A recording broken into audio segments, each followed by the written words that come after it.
Hi, I'm Ben. Today we're going to be doing some basic maintenance on the brakes. So we're going to replace the pads. It's a super easy job you can do at home. The pads for this car were about 30 bucks and you can save a lot of money if you do it yourself.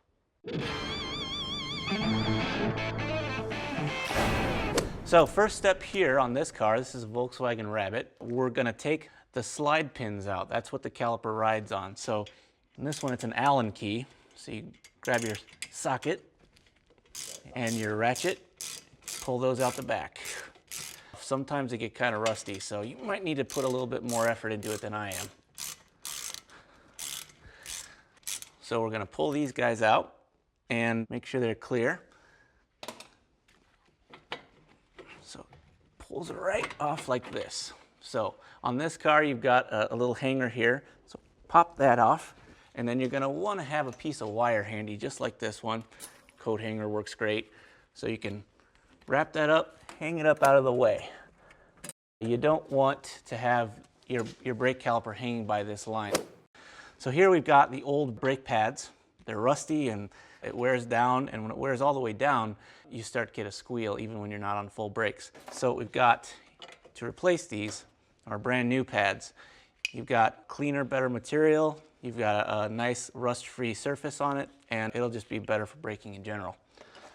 So these will slide on right into here. But because of the fact that this is thicker, we actually have to compress the piston in the caliper first, and for that, we need to get our C-clamp out. We've already replaced the rotor. I'll show you what we were working with before. Most German cars come with a lug that bolts through the rotor. So when you've got that situation, you want to bolt them onto the hub to make it a lot easier to work on. Otherwise, they're wobbling around and stuff. So it's a lot easier if you bolt one on. So this is the new rotor that we put on. Here's the old one that we took off. As you can see, rusty and pitted and gross. But you don't always have to replace rotors. Sometimes you can turn them. So you can see, kind of heavy, you can see the thickness on these are pretty close, but this one's really gross. If this was a thicker rotor, you could turn it so that it was true again. But we're not going to do that. I mean, it's a safety situation with brakes, so we're going to just do all new ones. So as we're putting this one on, in order to prevent some problems in the future, we're going to actually grease the hub that we're putting it on. So this nice, thick, high-temp brake and caliper grease goes right on here, prevents it from seizing to the hub. This stuff's good for up to 600 degrees Fahrenheit, so it'll be good to keep the brake and rotor from seizing together. It makes it easier to take it off in the future. And throw that bolt back in there. Next, we're going to push that piston back like we talked about before.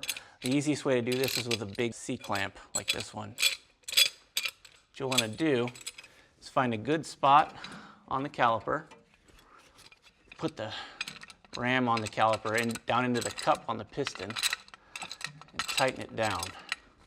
The reason we're doing this is the new pads are thicker than the old pads. It'll bottom out just right there and you'll be able to back it off. All right, so while we're here, we'll grease these slide pins too, and in general keeps everything happier. So do that for this one. A lot of leftover at the end. Use that overflow. Put that one in there too. All right, so between the step here, greasing the pins, and putting the new pads on, be sure to clean your hands. You don't want to get that grease onto the new pads, otherwise your brakes won't work that great.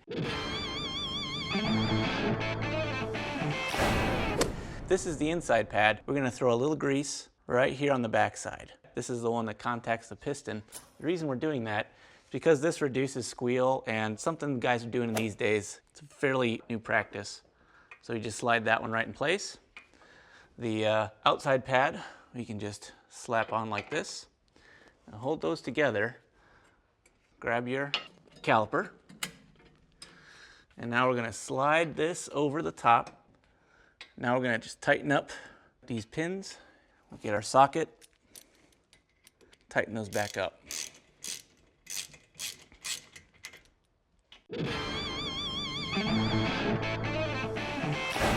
Now that we've got these tightened down, we're going to revert to our torque wrench to get these tightened down to the proper spec. This is a really simple torque wrench. It's just a spring mounted on a wrench. It works every time. So put the old socket on, and we're going to torque it down to 30 foot-pounds. That's the spec that Volkswagen set for this car. You can ask your parts supplier or your dealer what the correct specification is. So here, just go, tighten on, and tighten it to 30 foot-pounds. Same with this one. Torque is basically how much twist you put on a bolt. You want it to clamp the right amount. You don't want to go too hard or too light. With too much, you might break the pin off. With too little, the pin might fall out. Both are bad. So to finish up, we've just got a couple more details to get to. We're going to put this grommet back on the mount, just like that. Make sure you pull this wire that was holding your caliper up out of the car. And then you've got these spring clips. They go in the caliper, and their job is to reduce the amount of brake chatter and squeal from the pads in here. So you just kind of sort those in. These fit differently for every car, so you kind of have to play with them. Remember how they came out. Now that we're done with this job, you can click on the comments and ask me any questions that you might have. We're also going to set up a Skype session so you can ask me questions there.